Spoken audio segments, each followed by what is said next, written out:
favor and in the comment below just say hello, hi, or present, or if you can like the video or subscribe, that would also be great. Thank you so much. So let's get into it. So here's our server, Windows Server 2019. We're going to log into DHCP and make sure that we are running under administrator. So you can do this with the tools that we've installed previously on our Windows 10 machine as well. So if you recall, if I go to my Windows 10 machine here, and if I click the Start menu, we can see that I've installed admin tools as well. And here they are, Windows Administrative Tools. So you can access DHCP remotely. So DHCP Server can be accessed remotely from any Windows computer. So we can do it like that, or we can simply go directly to the server itself and see and access the exact same tools. So we're just going to go ahead and do that. It doesn't matter. We're going to do it from here. We're going to open up DHCP. So we're going to just maximize this, and we're going to expand here where it says server new domain. This is basically our DHCP server, and underneath it are what they're called scopes. And we got two different scopes, which is IP version 4 and IP version 6. So let me just expand this and explain to you what a scope is. In a nutshell, a scope is basically the IP address range that you're going to use for your DHCP server. So in the nutshell, if I was to, for example, right-click IP version 4 and I select new scope here, we can set up a new version of IP range. So let me just call it new IP range. Okay, I'm going to call it new IP range, and here it is. We're going to start, we have a starting IP address, so we can say 192.168.1.0. We can start with that, and then we can end the IP range with, for example, 192.168.1. For example, 100. So you'd be able to assign IP addresses between these two ranges, between 0 and a 100. So between 1 and 100 actually. So, and then you can just leave it like that and create a new scope. I'm going to cancel out of this because I've already created a new scope, right? So the reason it's called new scope is because, you know, when you look through a scope, for example, like a, looking glass, right? You're looking glass, whatever is inside of that looking glass, like a circle, that's what in this case scope means. So whatever is inside of that, in this case, it's the IP range. So if we look at the address pools here for an example, we can see that here is our starting IP address and this is our ending IP address. So this one is from 1 to 100. It says here address range for distribution. So these are the IP addresses and aka IP range that's available for us for this specific scope. And you can have multiple versions of different scopes, so you can keep expanding on this. This is used to organize an organization. So let's say you have a certain part of your enterprise that wants to be under this IP range, then you would create a new scope for it to keep track of it, right? So it's for tracking purposes and also for organizational purposes, right? And you can do the same thing for IP version 6 here if you want to, but we're going to concentrate with IP version 4. It's explained in the same way, so I'm just going to stick with that. Next thing is address leases. For example, here is what you see, a client IP address, and it's just called new. But what this is, and usually would say, is how long a address is leased for that computer. So what do I mean by that? Each computer that connects to the DHCP server is going to have a certain duration of how long that IP address is leased to them. Meaning this is how long this computer can have this IP address before it's renewed, unless you create reservations. So to clarify here, what you're looking at here is a reservation lease. So this is a reservation lease, and these will appear as so. Remember this icon, remember it says reservation. Never ever delete these unless it's part of your job to delete it, unless you've been specifically told to delete a reservation. Never delete these. Now what I'm talking about, ones that are regularly dynamically assigned, I'm going to have to find an example, and I'm going to have it come up right now so you can see an example of dynamically assigned leases. And since these are dynamic, and if you happen to come across a computer that has multiple dynamically assigned IP addresses and there is a problem connecting that computer to the network, you can delete those. Okay, but always double check with your coworkers if you don't know what you're doing. But again, make sure they're not reservations. So if they're regularly leased IP addresses, you can right click and delete them. Why? Because they're dynamically assigned and the computer will get a new IP address. So let's get into the reservations here. We can see that this computer is also added to the reservations. So what is reservations? It's kind of reverse of static IP address. Static IP address is an address that you go to a computer and you assign it IP address on the local level, and then you have to go off of that static IP address to configure it. So this is sometimes done on the printers and this and that, but I don't want you necessarily worry about that because nowadays reservations are mainly used for IP address tracking and assignment. So yeah, as the word says, as the word reservations says, you are reserving an IP address, specific IP address for a computer that's going to connect to the DHCP server. So how is this done? Well, it's done based off the MAC address of those computers or components. It doesn't have to be like a computer in the sense like a PC. You know, when people say it's a computer, and then people assume that it's your desktop, your laptop type of computer, you know, or this and that. No, this can be anything. It can be tablets, it can be printers, it could be, you know, cameras that run over the network connections, or any of these type of things. So we're going to concentrate on that today. So let's go ahead and do this. And the reason we're going to concentrate on this, because this would be the main thing you would be doing when it comes to DHCP server itself.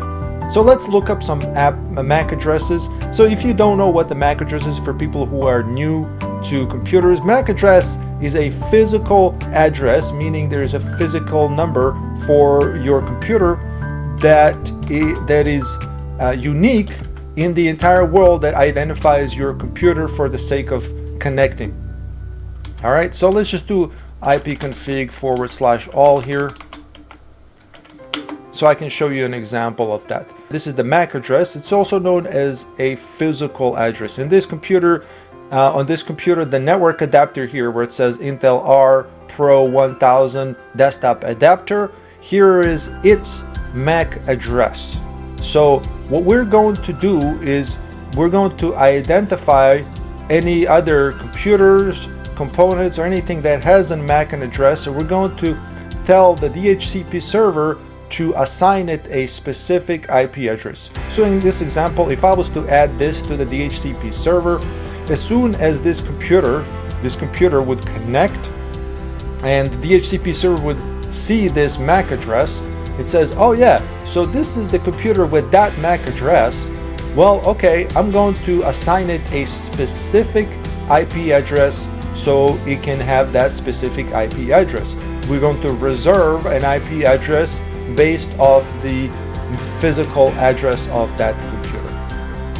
So this is simply done by, you know, go to the reservations, right click, new reservation, and then we can name it, and then we can add the IP address. So again, as I said, we're just going to look up some random MAC addresses for random things. So what's something that would be reserved? Well, you know, let's say a printer. We're going to just type in printer MAC address, and hopefully we get an example of a MAC address here for a printer, so we can just keep going off of that. So I'm just going to look at the images here just so we can find a MAC address. Here's a MAC address for a printer, and this is based off a printer status. Hopefully it comes up so I can see it. MAC address, we're going to zoom in. We're going to zoom in and definitely see what this is. So here is what typically would be a configuration setting for a printer.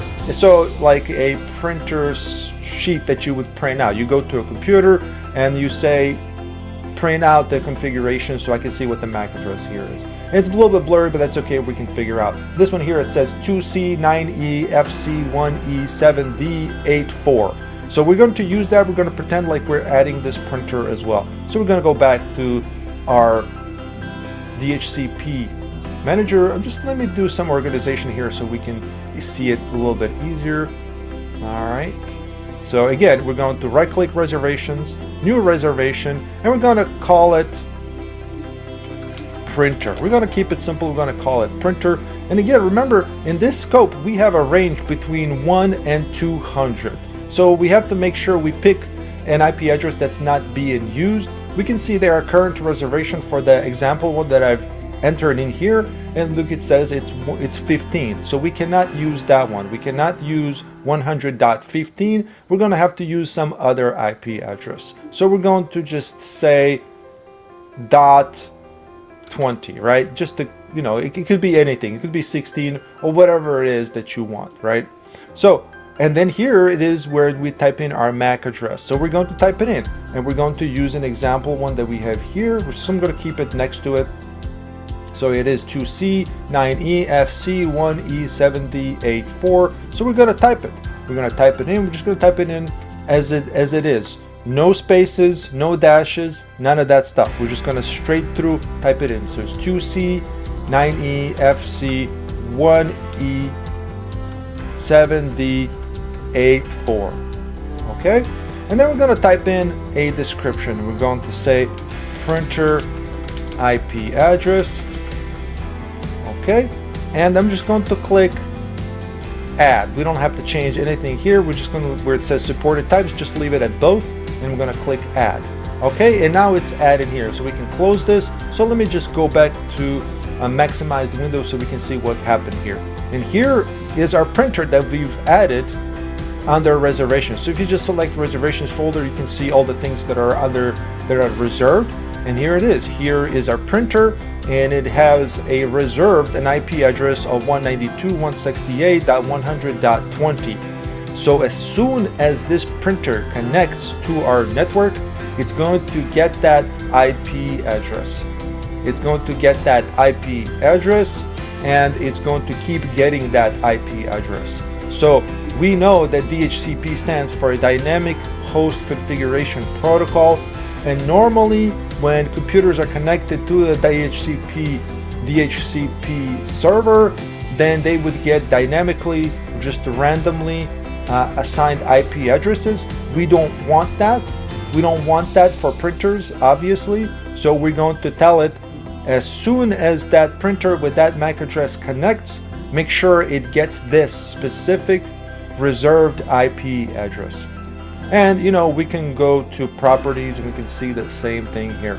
Again, make sure you don't use any spaces, no dashes, none of that stuff. And this is how this is done. Very simple, right?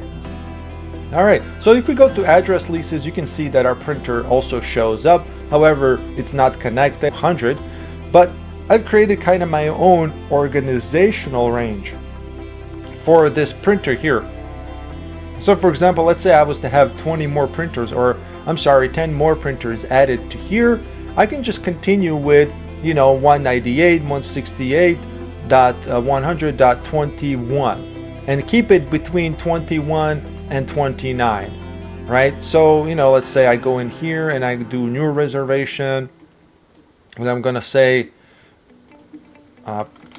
printer number 2. And you know, we can specify where it's at. So we can say, I don't know, reception, right? Reception, as in like the front reception where you check people in type of deal. And so since I've added 100.20, I'm just gonna make this .21. So I'm creating my own organizational thing in here, right? So I'm going to need a MAC address to add this. Let's see here. So out and minimize it. New reservation. Here we go. Paste. So again, it's going to be 21. And here is our MAC address for our second printer, which is 0030C131739F. So we're going to add that. Cool. Okay, so there we go. We've added a second printer to it, and we're keeping it in the IP range so that way it's easier to, you know, look. It's just a little bit more organized, right? So there you go. This is how you would add reservations and create reservations for computers that are going to connect to your DHCP server. This is how it's done. It's very simple.